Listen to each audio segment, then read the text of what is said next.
హైదరాబాద్లో 4 టన్నుల కల్తీ నెయ్యిని స్వాధీనం చేసుకున్నారు పోలీసులు. డాల్డా, పామ్ ఆయిల్, ప్రమాదకరమైన కెమికల్స్ని కలిపి ఈ నెయ్యిని తయారు చేస్తున్నారు.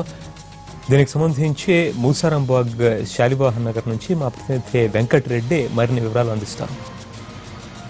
కల్తీ నెయ్యి పట్టుబడింది. మల్క్పేట పోలీస్ స్టేషన్ పరిధిలోని శాలివాహన నగర్కు చెందినటువంటి వాంబే కాలనీలో భారీగా కల్తీ నెయ్యి తయారు చేసినటువంటి కేంద్రం పైన టాస్క్ ఫోర్స్ పోలీసులు దాడులు చేసి భారీగా కల్తీ నెయ్యిని పట్టుకున్నారు.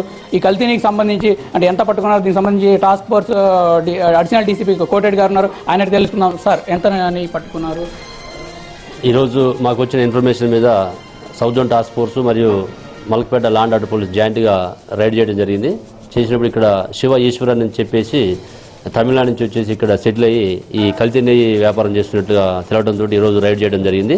సుమారుగా ఆల్రెడీ తయారు చేసినటువంటి నెయ్యి 1700 కేజీలు, ఇంకా రా మెటీరియల్ 2300 కేజీల రా మెటీరియల్, టోటల్గా ఈరోజు 4000 కేజీల పైచిలకు కల్తీ నెయ్యిని మనము సీజ్ చేయడం జరిగింది.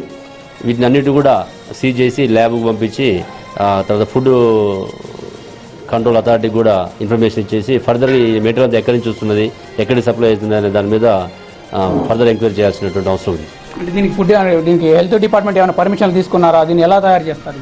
ఇతని దగ్గర ఎలాంటి పర్మిషన్ లేదు. ఆ మొత్తం కూడా ఇల్లీగల్గా మ్యానుఫ్యాక్చరింగ్ చేస్తున్నట్టు తెలిసింది.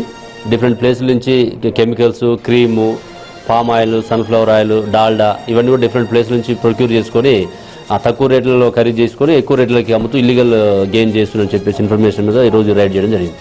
ఎంతమంది అదుపులో తీసుకున్నారు? తర్వాత మీరు ఎక్కడికి అంటే ప్రధానంగా సరఫరా చేస్తున్నారు మీకు ప్రాథమిక ఇన్ఫర్మేషన్? ఇప్పుడు ఒక్క అతన్ని అదుపులో తీసుకున్నాము, శివ ఈశ్వరన్ అని చెప్పేసి. గతంలో వీళ్ళ కో బ్రదర్స్ కూడా శక్తివేలు, వెంకటేశం అని చెప్పేసి మన భవాన్ నగర్, రెయిన్ బజార్, చంద్రనగుట్ట ఏరియాలో కూడా రైడ్ చేసి వీళ్ళ మీద కేసులు పెట్టడం జరిగింది. వాళ్ళ మీద రిపీటెడ్గా చేస్తున్నప్పుడు మనం పీడీ యాక్ట్ ప్రపోజల్స్ కూడా పంపడం జరిగింది. ఇతన్ని కూడా ఆ సెక్షన్లోకి వచ్చేసి ఇక గతంలో ఇంకేమైనా చేసిందని చెప్పేసి విచారిస్తున్నాం. వీటన్నిటిని చూసి పీడీ యాక్ట్కి వచ్చేట్టుగా రిపీటెడ్ అఫెండర్స్ ఎవరైతే ఈ అడల్టరేటెడ్ ఫుడ్ ఐటమ్స్ తయారు చేస్తున్నారో వాళ్ళ మీద తప్పకుండా కఠిన చర్యలు తీసుకుంటామని చెప్పేసి హెచ్చరిస్తున్నాం. ప్రతి వస్తువు కూడా కల్తీ అవుతుంది. ఈ నేపథ్యంలో అంటే కల్తీకి సంబంధించి మీరు అంటే ఎటువంటి కేసులు నమోదు చేసే అవకాశం ఉంది? ఇప్పుడు తెలంగాణ ప్రభుత్వం వచ్చిన తర్వాత సిటీ పోలీస్ కూడా సివియర్గా దీని మీద స్పెషల్ ఫోకస్ పెట్టడం జరిగింది. ఇప్పటికీ మేము టాస్క్ ఫోర్స్ ఆధ్వర్యంలో దాదాపు 50 కేసులకు పైగా పెట్టడం జరిగింది ఈ అన్ని జోన్లలో కలిపి. దీని మీద స్పెషల్ ఫోకస్ చేసి ఫ్రీక్వెంట్గా రైడ్ చేయడం జరుగుతుంది. దాదాపుగా 4000 కిలోల నెయ్యి స్వాధీనం చేసుకున్నారని చెప్పి కూడా టాస్క్ ఫోర్స్ డీసీపీ కోటెడ్గా చెప్తున్నారు. మొత్తానికి కల్తీ అవుతున్న ప్రతి వస్తువును కూడా వీటిపైన కూడా కేసులు నమోదు చేస్తామని చెప్తున్న పరిస్థితుంది. కెమెరా పర్సన్ విశ్వపాల్తో కలిసి వెంకటరెడ్డి, NTV, హైదరాబాద్.